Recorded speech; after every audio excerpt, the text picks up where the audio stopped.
சமுதாயத்துக்கு வந்து பாதுகாப்பு ஏன்னா எங்க சமாஜத்துக்கு நிறைய பேர் இந்த மாதிரி பாதுகாப்பு அப்புறம் வந்து வராங்க போறாங்க. அவங்க காலையில வந்து ஆயிரமா குளிச்சுட்டு சட்டை போறாங்க. அப்ப அப்படி வரும்போது இந்த மாதிரி வேற சம்பவங்கள் நடந்துடக்கூடாது அப்படின்னு சொல்லி நாங்க வந்து போலீஸ்ல வந்து அந்த அந்த ஏரியாவுக்கு கூட நீங்க பெட்ரோலிங் கொடுக்கணும், பாதுகாப்பு கொடுக்கணும். நெல்லையில் வாலிபர் ஒருவரின் பூணூல் அறுக்கப்பட்ட சம்பவம் சர்ச்சையை ஏற்படுத்தி இருக்கிறது.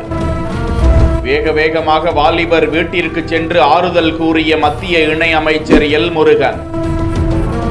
போலீஸ் விசாரணையில் சிசிடிவி கேமராவில் அப்படி ஒரு காட்சி புலப்படவில்லை.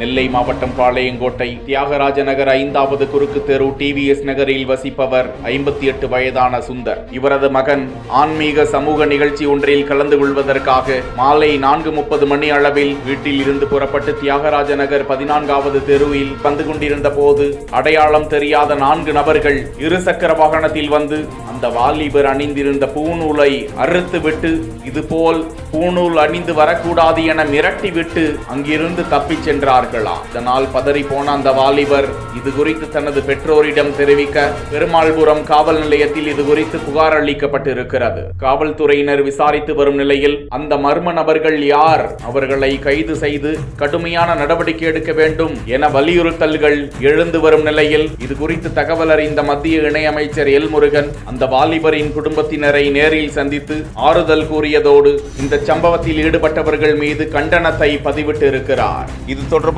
இளைஞனின் பூணூல் அறுக்கப்பட்டதாக கொடுக்கப்பட்ட புகாரில் சிஎஸ்ஆர் பதிவு செய்யப்பட்டது. இப்புகார் தொடர்பாக காவல்துறையினரால் அன்றைய தேதியில் அகிலேஷ் என்பவர் சம்பவம் நடந்ததாக கூறப்பட்ட இடத்திலும் மற்றும் சம்பவம் நடந்ததாக கூறப்பட்ட சாலையிலும் உள்ள சிசிடிவி கேமரா பதிவுகள் ஆய்வு செய்யப்பட்டதாம். மேற்படி பதிவுகளில் சம்பவம் நடந்ததாக கூறப்படும் இடத்தில் மற்றும் நேரத்தில் சந்தேகத்திற்கு இடமாக இருசக்கர வாகனங்களில் யாரும் அகிலேஷ் என்பவரிடம் வந்து பூணூலை அறுத்ததாக புலப்படவில்லை. மேற்படி சிசிடிவி கேமரா பதிவுகளை பார்வையிட்டதிலும் சம்பவ இடத்தில் இருந்த சாட்சிகளை விசாரணை செய்ததிலும் 4 பேர் வந்து பூணூலை அறுத்து சென்றதாக புலப்படவில்லை என காவல்துறை விசாரணை குறித்த பதிவு வெளியிடப்பட்டிருக்கிறது. தொடர்ந்து போலீசார் விசாரித்து வருகிறார்கள்.